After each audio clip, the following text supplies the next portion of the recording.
friends, welcome to the 6th digital edition of Himalayan Echoes Calm. I'm here at Abbotsford, Nainital, which is the usual venue for the festival. The next 2 days, we will bring to your screens creativity, art, literature, and the mountains. Himalayan Echoes Calm 2021 is supported by the Indian Council for Cultural Relations, ICCR. The next 2 days of Calm will take you across the Himalayan terrain from Nepal, Bhutan, back to India, where voices from Arunachal, Kashmir and Uttarakhand will be resonated. This year's festival is dedicated to the Himalayas and its importance in our ecosystem.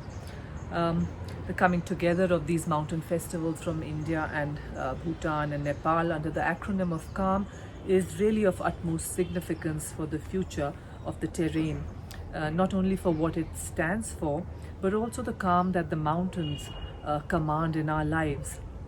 We have for you now a powerful lineup of women's voices that will take center stage at the Calm Festival. The sessions, which are supported by ICCR, are curated by Nepal Literature Festival, Bhutan Echoes, the Drukgyal Literature Festival, and Hannaford Center's Mussoorie Mountain Festival, and of course Himalayan Echoes Kumaon Festival of Literature and Arts in Nainital.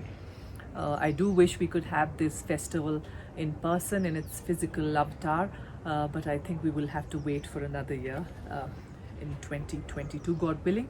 Let me take you through the list of speakers that we have lined up for you during the festival.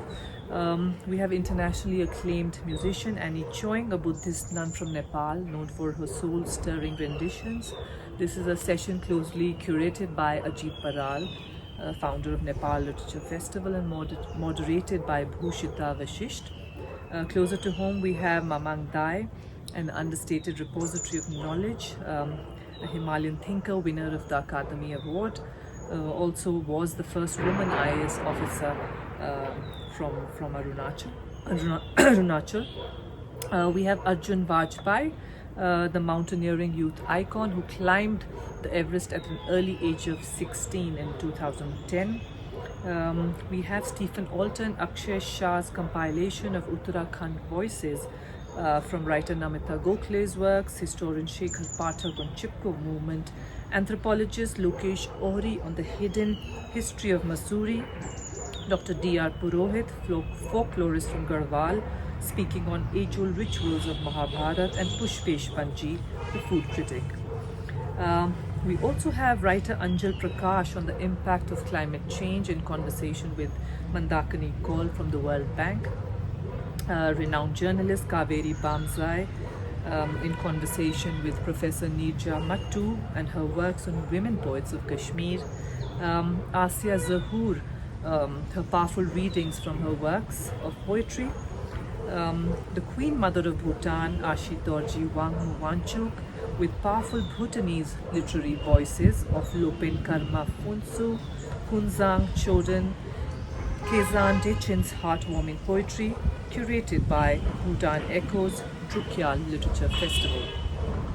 I would like to thank our team of Himalayan Echoes, advisor Anish Dayal, Dr. Saif Mahmood, our festival coordinator Ankita Jain, our outreach head Kiva Singh, our media head Sukhmay Majumdar, and Arif Khan, our logistics head, and most of all our online team, which is going to weave its magic in the next few minutes in front of your screens. Our design and online team, headed by Himalayan Echoes festival partner Kapil Dhawan of Tree Design.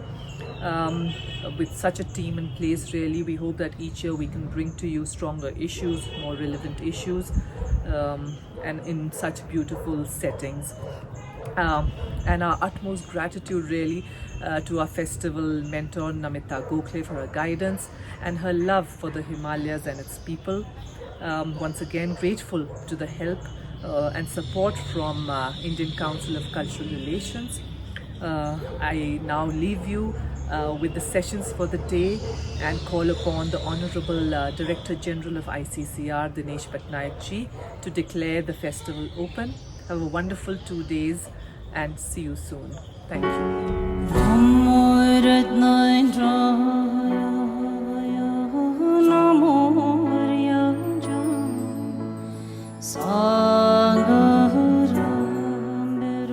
very good namaskar to all the viewers.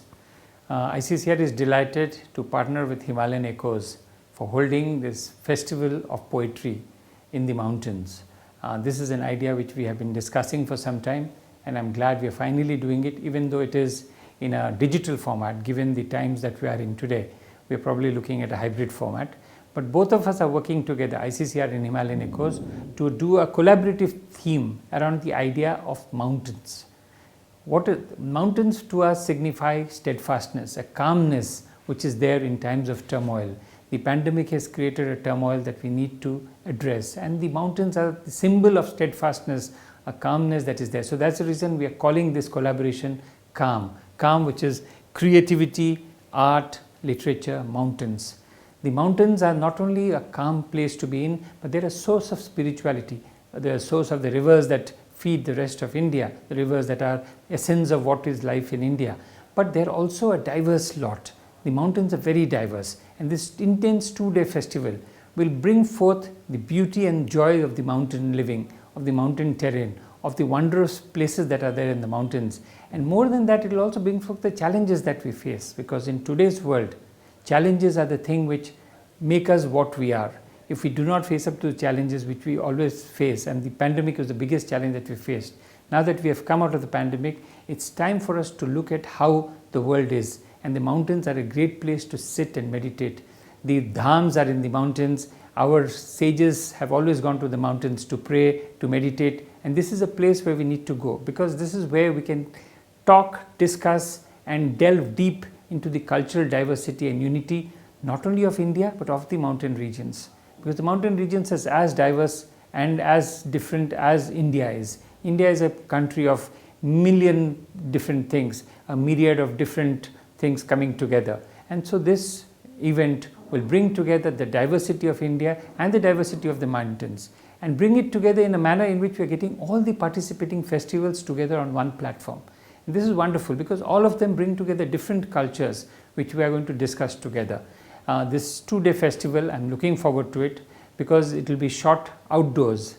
You're going to have it in digital format, but the shooting will be outdoors and not indoors in closed rooms. So you'll see the glory of the mountains, the glory of what we are trying to put together. And this 2-day session will discuss different topics, a large number of topics, from mountain literature to environment to food to climate change to meditation to spirituality, all aspects of what is a human being today. And so I wish the festival all success. This 2-day festival, I'm sure, will bring together the best of everybody in an environment in which we can all communicate, discuss, and find out how we can face the challenges of the future, and how do we celebrate what we have done till today. Thank you very much. Namaskar.